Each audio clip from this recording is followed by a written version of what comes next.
So I'm Kevin Lee. I run the eMarketing Association. Did it is the agency I run, and I also have a nonprofit called Giving Forward. I want to thank Eric for joining me. Eric is currently running the various titles under Manspedo Ventures, which are Inc. Magazine and Fast Company primarily. I had a chance to pop into the Inc. 5000 Vision Conference that you just recently wrapped up. So Good. congratulations on getting that under your belt. So I'll actually start off with a question relating to that, which is obviously it was a bit of a pivot for you guys to go fully virtual. Did it had been an Inc. 500 and 5000 winner for several years. And so we remember the in-person conference, but it was interesting for me to jump on and partake in some of the virtual conference. So I guess the question to you is, having made that pivot, do you think you'll go back to a fully in-person conference, or do you think the future is a hybrid? Yeah, I think the future is a hybrid. I can't see ever going back. Now, there are some things that the virtual conference can't do, but let's first talk about what the amazing things that it did do. First of all, the scope is unbelievable. The number of people who registered and came to the event were 10 times the number that come to the live Inc. 5000. And when you think about it, it's kind of obvious why that should be. People could come from all over the world. They could pop in for an hour a day. They could catch up later when the video was on demand, rather than booking a hotel and booking a flight and taking 2 or 3 days off work. So that was spectacular, and it just meant that we could extend our footprint in ways that just are not possible in the physical world. Also, the other great thing was the headliners who were able to come. I mean, it's the same calculation for them. They can sit in their office and talk to 25,000 people, which is a lot better. The economics of that are a lot better than getting on a plane and going to a hotel and speaking to 2,000 people and taking a day and a half out of your life. And so that meant that we had just a lineup that in sheer star power wattage was higher than anything we'd ever done before. Yeah, that's great. Now, the downsides are the things that you could also easily imagine. You just don't have that kind of spontaneous networking that you can have by having people bump into each other at the bar or in the hallway or sitting next to each other at a live event. But it wasn't all that bad. There was a lot of activity in the chat panel in a lot of the conferences. In a lot of the sessions. And one of the things that we did that was original, as far as I know, is to have a marketplace in both of the conferences, the Inc. and also in the Fast Company Innovation Festival, where people could come together in an environment that was created by a gaming company for us, with avatars that were, based on their Zoom video picture. And you could sort of just move around inside those environments and talk to other people. It was great. And it made networking almost as good as real, almost as easy. Yeah, I didn't get a chance to try that, so I unfortunately I had a full calendar. So I imagine you got a significant amount of international attendance as well.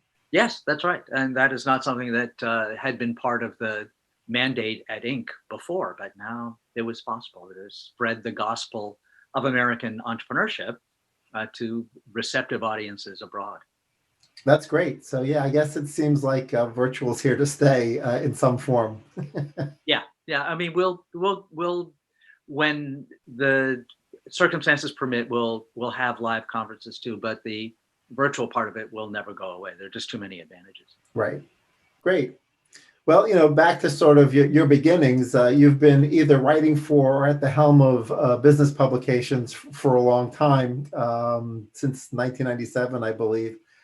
So what misconceptions do entrepreneurs have about money, and how does that differ from sort of the professional manager who maybe was never an entrepreneur and, ended up in the C-suite as a result of sort of slogging their way up through the ranks?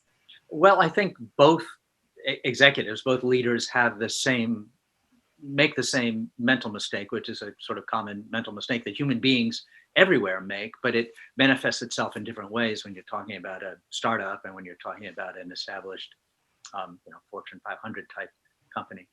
And that mistake is focusing on the short term. So when it comes to entrepreneurs, the short-term goal is raising money. And you can see that there's a lot of attention in the press to companies that get money from venture capital, um, and that tends to take on the feeling of being the end in itself. Think about what a phenomenon Shark Tank is. It's all about winning the investment. It's not then about going out and actually making a business that's sustainable, but that's what the actual goal is. And I think that entrepreneurs get a little obsessed with that short-term money target. And there are many ways you can make that mistake. One is that you neglect the business to raise the money. Another is that you you raise more money than you need, and you end up running a kind of sloppy company that doesn't do you any good anyway. You raise it just because you figure more money is always better than less money, right? But not necessarily. And and then the final thing is that you give up control. And the saddest stories that Inc. tells are about people who build a company from scratch and sacrifice so much to be able to build something great and then lose control of it because they've given away too much equity to investors for reasons that maybe aren't always that good. On the C-suite side for big companies, the short-termism just manifests itself in trying to reach quarterly goals. And the incentives are built into the stock market. They're probably built into their bonuses, and the results, though, are damaging, often damaging, can be as damaging as making that same short-termism mistake as an entrepreneur. Is that you lose sight of what the company is really about, and you tend to go down short-term rabbit holes that leave your company at a disadvantage in the long run. You miss competition because you're trying to preserve that number, for the next quarter. So that is, I mean, we human beings are very bad at estimating long-term values, and we tend to really exaggerate the importance and value of something in the near term. And Yeah. and when it happens in business, it can be really destructive.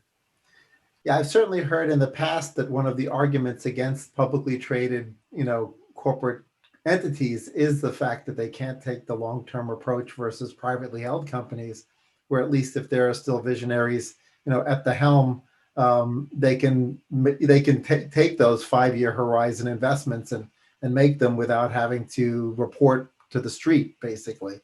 You're right, but I would just add that it's not just a question about private versus public. It's about whose vote counts the most. And you can be a private company, but if you're really beholden to investors like venture capital or private equity, and there are numbers to be made, and especially in the case of that kind of outside investor, they have an exit that they have decided it has to be within X number of years.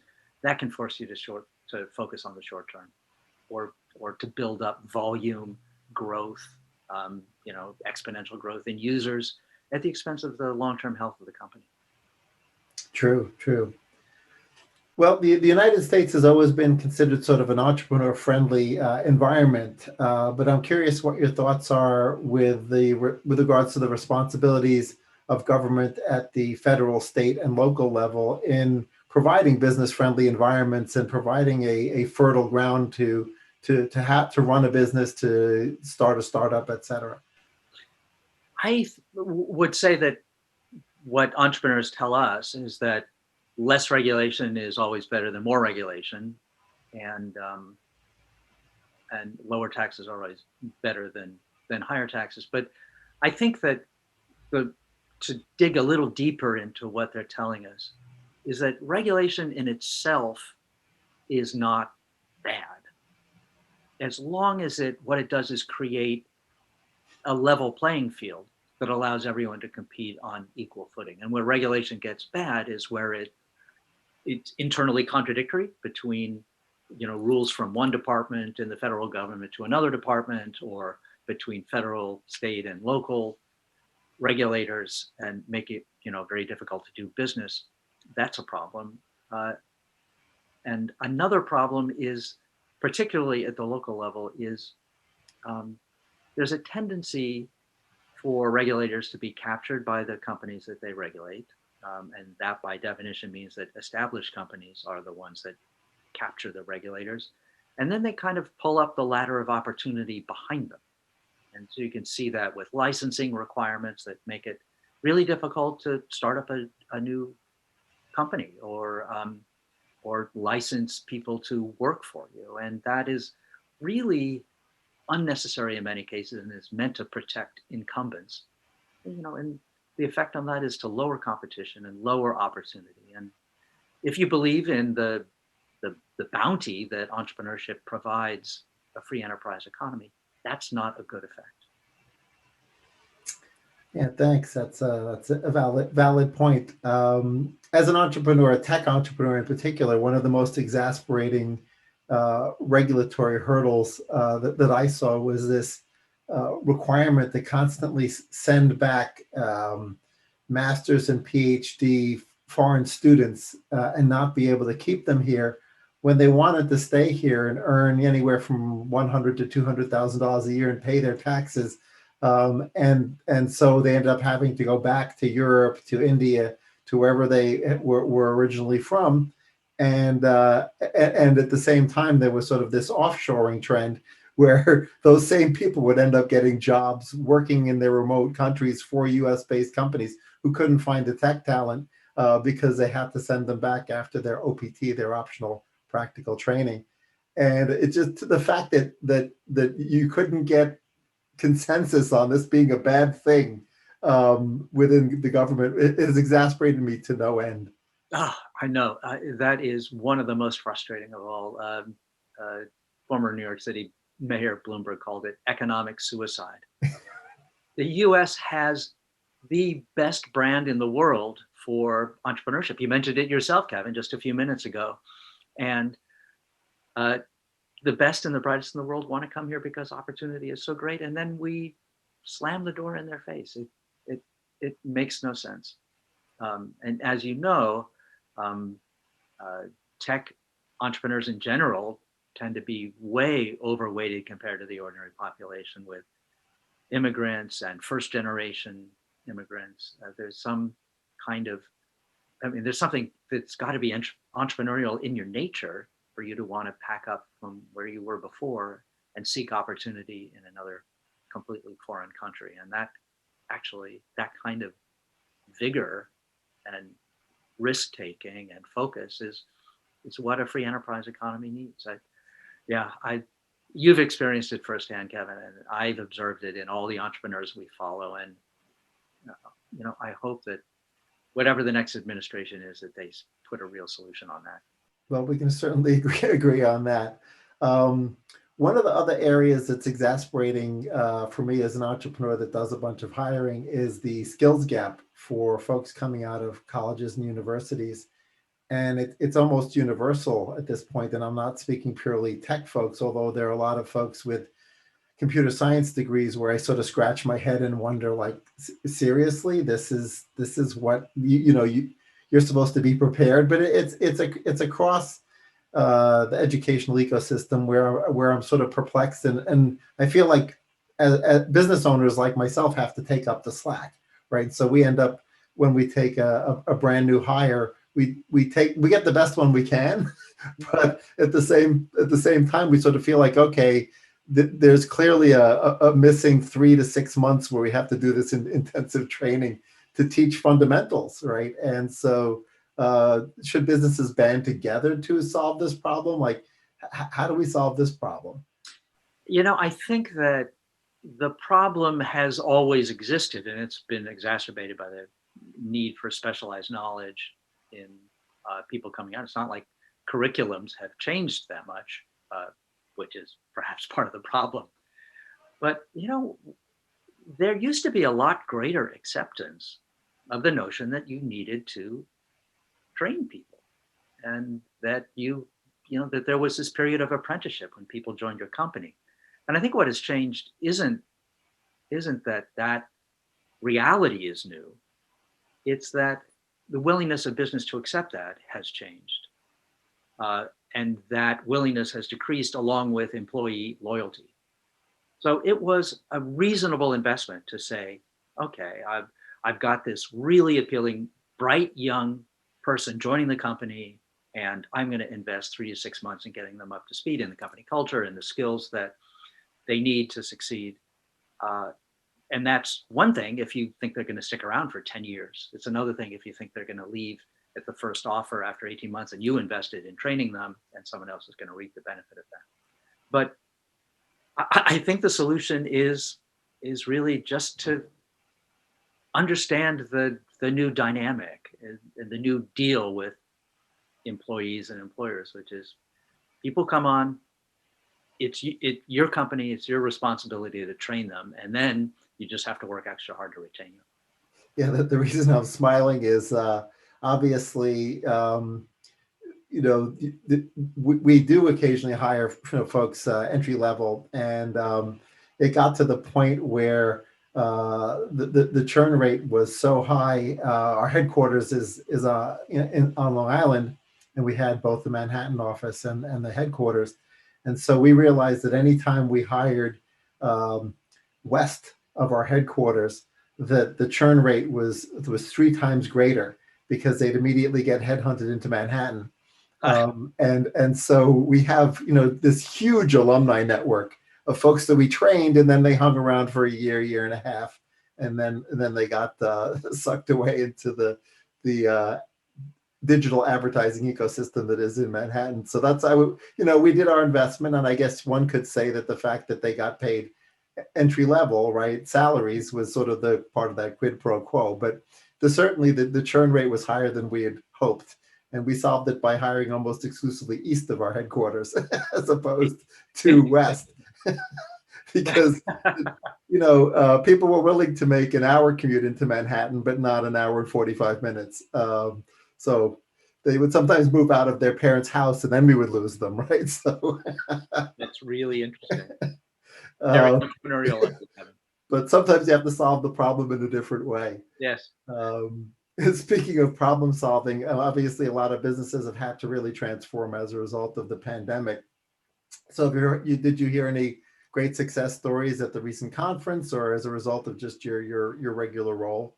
Well, one I'd like to point out, if only because it made the cover of Inc. in the spring, and that was a company called Everlywell, run by an entrepreneur named Julia Cheek, and that company had it was a fairly young company, barely beyond the startup stage, and it would make home testing kits for ordinary health conditions like sexually transmitted diseases or so forth. And when COVID came along, the CEO, Julia Cheek, had realized that they were sort of well positioned to do something about it that even large corporations couldn't do because of their positioning kind of at a network of small testing labs.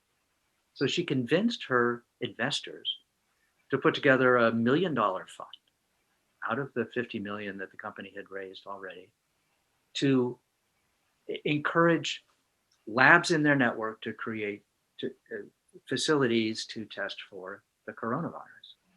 And then Everlywell went out to the marketplace with the first home testing unit for coronavirus.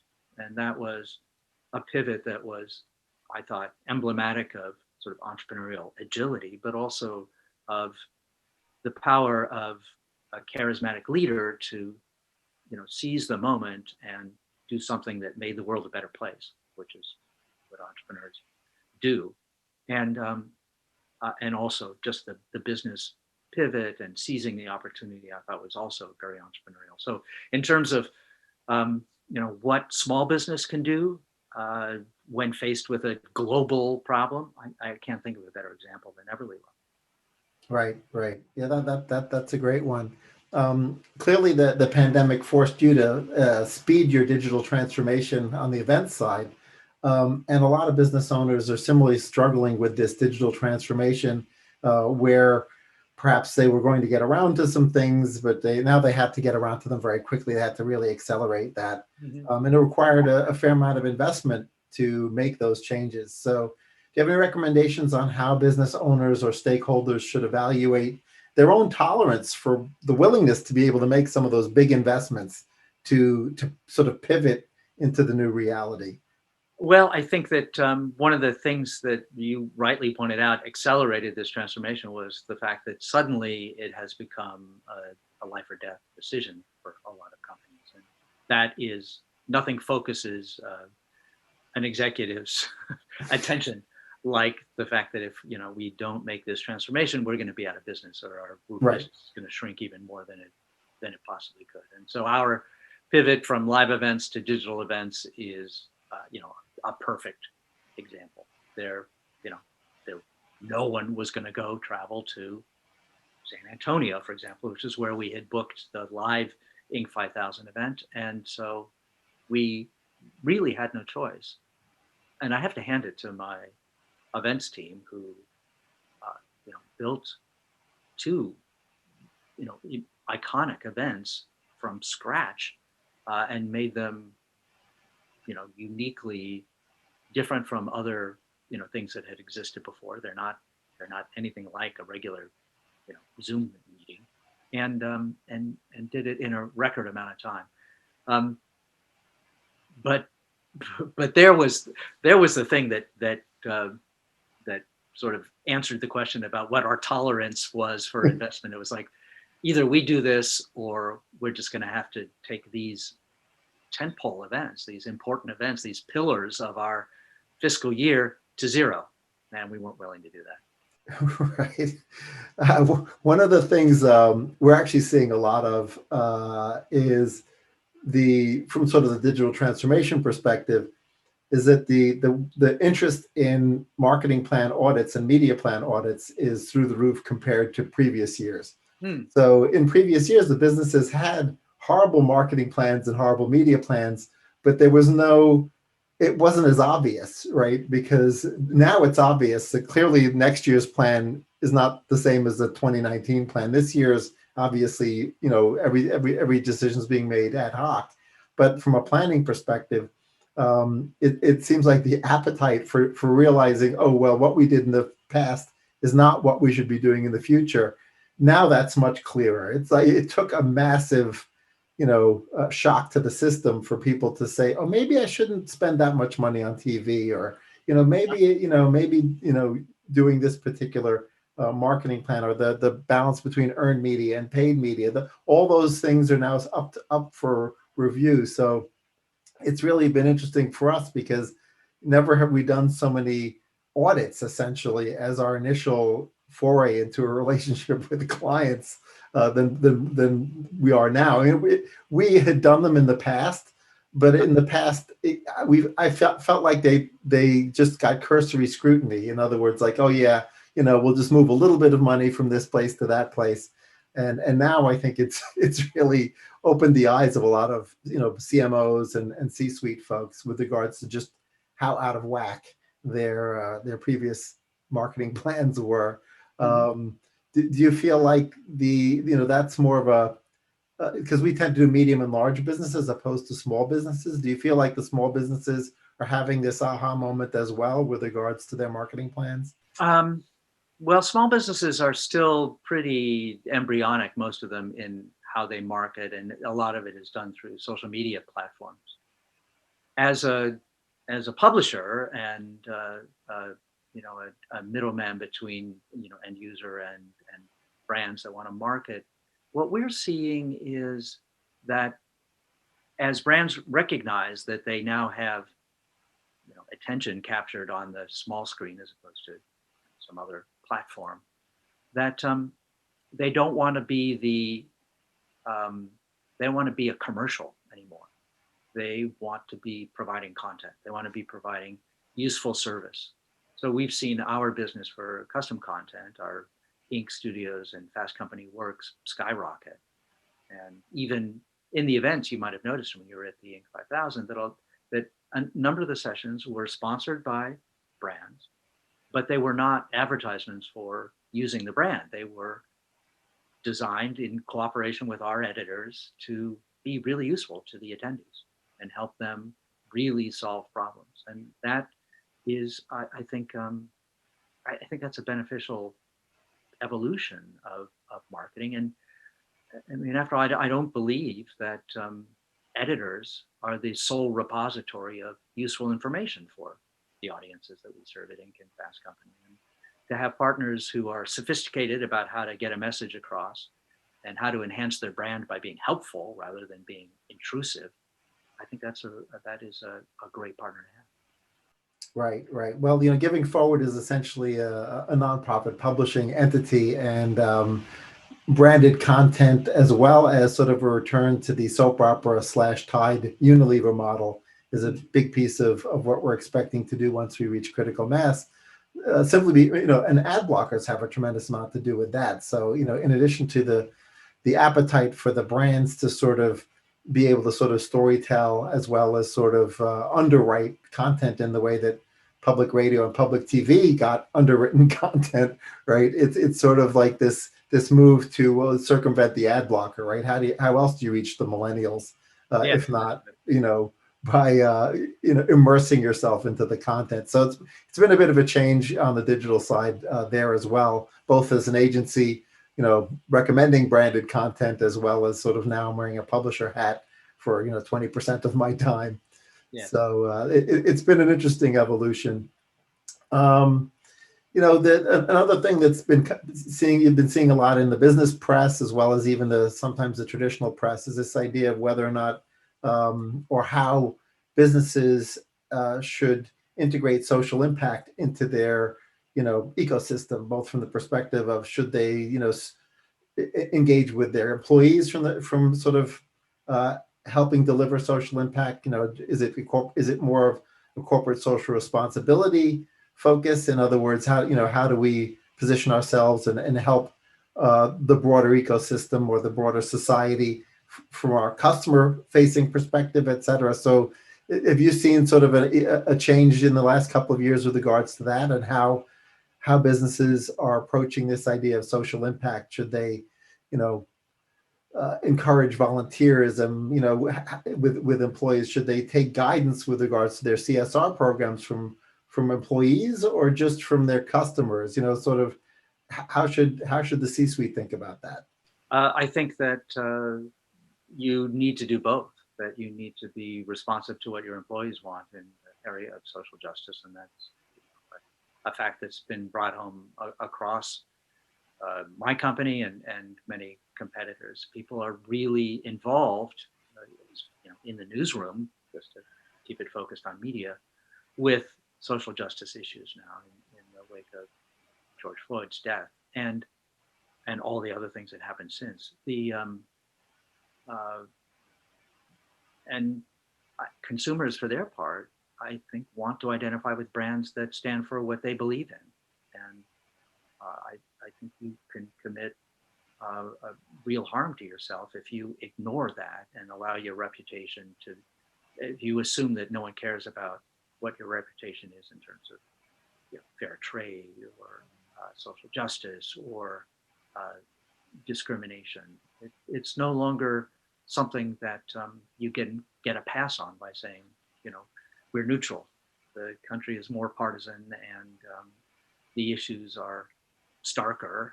And I think that people may be responding to what many people regard as a failure of leadership in Washington, and looking for leadership on these issues to the big corporations that they deal with. Right, right. When we think about Washington or state and local government, we always think about the extent to which big businesses have their ear. To your earlier point about, to some extent, even the regulatory framework is stewarded in by the first ones to get to the top and get big. But how do small and medium-sized businesses get their voices heard within the various governmental frameworks if they don't have lobbying power, and they don't have the ability to sort of get the ear of government? Yeah, that a small business does not have lobbying power at the Washington level, but they do have a lot of input in the local level. They're cultural centers, many of them, in the towns and cities where they are. They are, at this moment in history, small business owners and entrepreneurs are lionized in a way that they never were before. Everyone wants to claim to be an entrepreneur, and companies that are clearly not run by entrepreneurs, but by corporate stewards want to be entrepreneurial if they can be true entrepreneurs themselves. That it wasn't always this way, and I can trace back to the history of Inc., where entrepreneur was not a compliment, and uh, so you can trade on that as a business owner, by you know by approaching government, pointing out that you are a job creator, that you are that you kind of raise the level of your community, and become a kind of cultural focus for them, a place where people gather, or at least where workers share, a common purpose. So I think that on that level, businesses, small businesses, are actually very well positioned to be very effective and very powerful voices at the local level. Right. Yeah, I guess there's some cachet still to the term entrepreneur, that they can sort of use that as leverage in That's the right. conversations. That's right. No politician wants to be on record as being opposed to small business. Right, right. So two of your passions are piloting, flying your own aircraft, and tennis. So how do you, are there any ties between that and entrepreneurship? Yeah. uh, yes, there are. And I was just talking about this with a fellow pilot who's an entrepreneur and owns his own charter service. What we concluded about piloting is that one of the things about being in a situation where there is some element of risk, not unlike entrepreneurship, is that as a pilot, you need situational awareness. You cannot argue with, um, you know, uh, you cannot argue when the stall warning goes off on your plane. You can't say, "Oh, the statistics are bad. Let's measure a different period. Um, we'll fire the person who made that stall warning. It's not our fault." You have to react.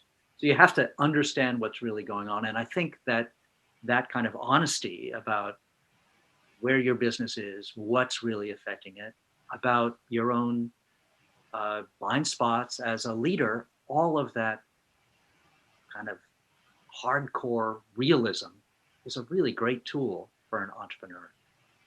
Right. And as far as tennis goes, I would say that the thing that a good tennis player has, when you watch the champions who get down a couple games or down a set or two, is resilience. That they are never out of the fight, and that, I think, is an absolutely essential skill for an entrepreneur, because people are going to tell you your idea isn't going to work. There are going to be times when you're not sure how you're going to make payroll over the next couple of weeks, and you just got to be able to get back up there and keep fighting. That's what great sports champions do. Right, absolutely. Yeah, well, I took pilot's lessons as a late teen, and I flew radio control aircraft, but I never soloed, so didn't have enough money. It was expensive to rent those aircraft. Yes, yeah, but it is. I'm sure it still is, but I don't have the time to go back and get involved in that. I love the fact that Bloomberg pilots his own helicopter, though. That's a fun one. Oh, that's great! I didn't even know that. Yeah. Well, it is thrilling, and it does. I mean, sort of like tennis, it also focuses your attention. You need to be paying attention, and that's one of the great things. Also, I mean, as you know from your flying lessons, it's beautiful up there. Right, right. Well, thank you, Eric, so much for taking the time to chat.